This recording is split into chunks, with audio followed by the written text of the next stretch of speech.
दोस्तों, पिछली वीडियो में हमने देखा कि कैसे मोहम्मद गौरी ने गौरी साम्राज्य की स्थापना करी। एक अफगानिस्तान सेनापति ने किस तरह से भारतीय उपमहाद्वीप पर गौरी साम्राज्य का विस्तार किया। साल 1206 ईस्वी में झेलम नदी के किनारे मोहम्मद गौरी की मौत हो गई। मोहम्मद गौरी की कोई भी संतान नहीं थी। उसकी मौत के बाद उसके साम्राज्य के भारतीय क्षेत्र पर उसके प्रिय गुलाम कुतुबुद्दीन ऐबक ने दिल्ली सल्तनत की स्थापना करी। मोहम्मद गौरी के अफगानिस्तान साम्राज्य और उसके आसपास के क्षेत्रों पर ख्वारिज़मी साम्राज्य ने कब्जा कर लिया। इस तरह से भारत का दिल्ली का क्षेत्र इस्लामी साम्राज्य का केंद्र बन गया। मोहम्मद गौरी की मृत्यु के बाद मोहम्मद गौरी के गुलाम कुतुबुद्दीन ऐबक के द्वारा 1206 ईस्वी में गुलाम वंश की स्थापना करी गई। इस वंश का नाम गुलाम वंश इस कारण से पड़ा कि इसका संस्थापक इल्तुतमिश और बलबन जैसे महान उत्तराधिकारी शुरुआत में गुलाम हुआ करते थे और बाद में वह दिल्ली के सिंहासन पर बैठे। कुतुबुद्दीन 1206 ईस्वी से लेकर के 1210 ईस्वी तक शासन में रहा। कुतुबुद्दीन मोहम्मद गौरी का एक तुर्क दास था और 1192 ईस्वी में तराइन के युद्ध में जीत हासिल करने के लिए कुतुबुद्दीन ऐबक ने मोहम्मद गौरी की काफी सहायता करी थी। उसने अपने स्वामी भक्ति की ओर से दिल्ली पर अधिकार कर लिया और मुसलमानों की सल्तनत पश्चिम से गुजरात और पूर्व में बिहार और बंगाल तक 1206 ईस्वी में गौरी की मृत्यु से पहले ही विस्तृत कर ली थी। गुलाम वंश की शुरुआत कुतुबुद्दीन ऐबक से 1206 ईस्वी में हुई, जिसने 1210 ईस्वी तक शासन करा। दिल्ली के सिंहासन पर यह वंश 1206 ईस्वी से 1290 तक बैठा रहा। इसका संस्थापक कुतुबुद्दीन ऐबक मोहम्मद गौरी का एक तुर्क दास था, पर उसकी योग्यता को देख करके मोहम्मद गौरी ने उसे दास प्रथा से मुक्त कर दिया था। कुतुबुद्दीन ऐबक एक गुलाम था, इसीलिए ये राजवंश गुलाम वंश कहलाया। इतिहास में ऐसा भी कहा जाता है कि दिल्ली में कुतुब मीनार का निर्माण कुतुबुद्दीन ऐबक के शासनकाल में ही शुरू हुआ था। कुतुबुद्दीन ऐबक की मृत्यु के बाद उसके उत्तराधिकारी आराम शाह था, जिसने केवल 1 साल तक ही राज्य पर शासन करा। इसके बाद 1211 ईस्वी में आराम शाह के बहनोई इल्तुतमिश ने उसे सिंहासन से हटा दिया। इल्तुतमिश एक कुशल शासक था। उसने 1236 ईस्वी तक अपनी मृत्यु तक राज्य पर शासन करा। इल्तुतमिश की मृत्यु 1236 ईस्वी में हुई। उसके बाद गुलाम वंश का उत्तराधिकारी इल्तुतमिश का बेटा रुकनुद्दीन था, जो कि एक निकम्मा शासक था, जिसने गुलाम वंश पर कुछ महीनों के लिए ही शासन करा। कुछ समय के बाद उसे गद्दी से उतार दिया और उसकी बहन रजिया को उत्तराधिकारी बनाया गया। रजिया सुल्तान ने 1237 ईस्वी तक राज सिंहासन को संभाला।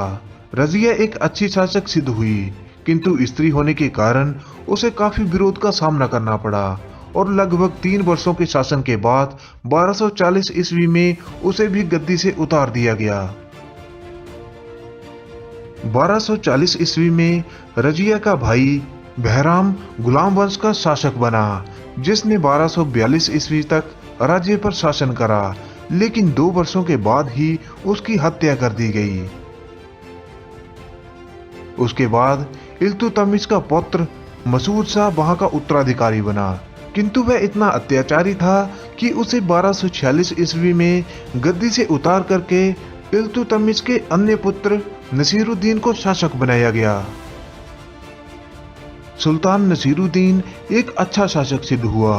वह एक शांत स्वभाव का था और विद्या प्रेमी व्यक्ति था। साथ ही उसे बलबन जैसे कर्तव्यनिष्ठ व्यक्ति का साथ मिला, जो इल्तुतमिश के पहले 40 गुलामों में से एक था, जिस कारण से नसीरुद्दीन ने 20 वर्षों तक 1246 ईस्वी से लेकर के 1266 ईस्वी तक शासन करा। सुल्तान नसीरुद्दीन के 20 वर्षों के शासन के बाद बलबन ने सिंहासन को संभाला, जो एक बड़ा ही कठोर शासक था। इसने इल्तुतमिश के समय में होने वाले मंगोल आक्रमणों से देश को मुक्त करवाया, सभी हिंदू और मुस्लिम विद्रोहों का दमन किया और अपने सारे राज्य में शांति को स्थापित किया। बलबन ने अपने शासनकाल में अपनी सेना और अपने प्रशासनिक ढांचे में कई सुधार किए। बलबन के पास एक काफी बड़ी सेना थी। उसने अपने साम्राज्य का विस्तार करने के बजाय अपने साम्राज्य को मजबूत बनाया। अपनी सेना को मजबूत बना करके मंगोलों के आक्रमण से अपने साम्राज्य की रक्षा करी। बलबन ने मेवातियों से दिल्ली की रक्षा के लिए कई किले बनवाए। उसने अपने शासनकाल में राजपूतों और मेवातियों का सफलतापूर्वक दमन करा। बलबन ने अपने साम्राज्य के विस्तार के लिए अधिक प्रयास नहीं करे। सुल्तान बलबन ने बंगाल के तुगरिल खान के विरोध का दमन करके 1286 ईस्वी से लेकर के अपनी मृत्यु तक वहां पर राज करा। इस घटना के एक बरस पहले ही बलबन के पुत्र शहजादा मोहम्मद की पंजाब के मंगोल आक्रमणों के युद्ध के बीच में मृत्यु हो चुकी थी। उसके दूसरे पुत्र बुगारा खान ने, जिसे बंगाल का सूबेदार नियुक्त किया गया था, उसने दिल्ली में आकर के अपने पिता के शासन को संभालने के लिए इनकार कर दिया। ऐसी परिस्थितियों में बुगरा खां के पुत्र कैकोबाद को 1286 ईस्वी में सुल्तान घोषित किया गया। 1287 ईस्वी में मंगोलों के साथ लड़ते लड़ते बलबन की मृत्यु हो गई।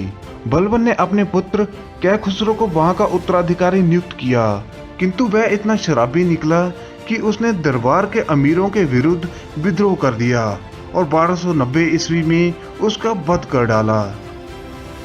तो दोस्तों, इस तरह से 1290 ईस्वी में गुलाम वंश का अंत हो गया।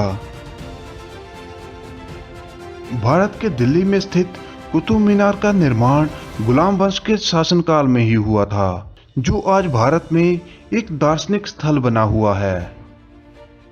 तो दोस्तों, गुलाम वंश पर यह वीडियो आपको कैसी लगी, प्लीज कमेंट करके हमें जरूर बताना।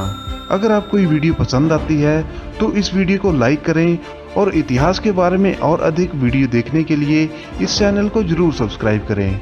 तो दोस्तों, मिलते हैं हम अगली वीडियो में, तब तक के लिए जय हिंद।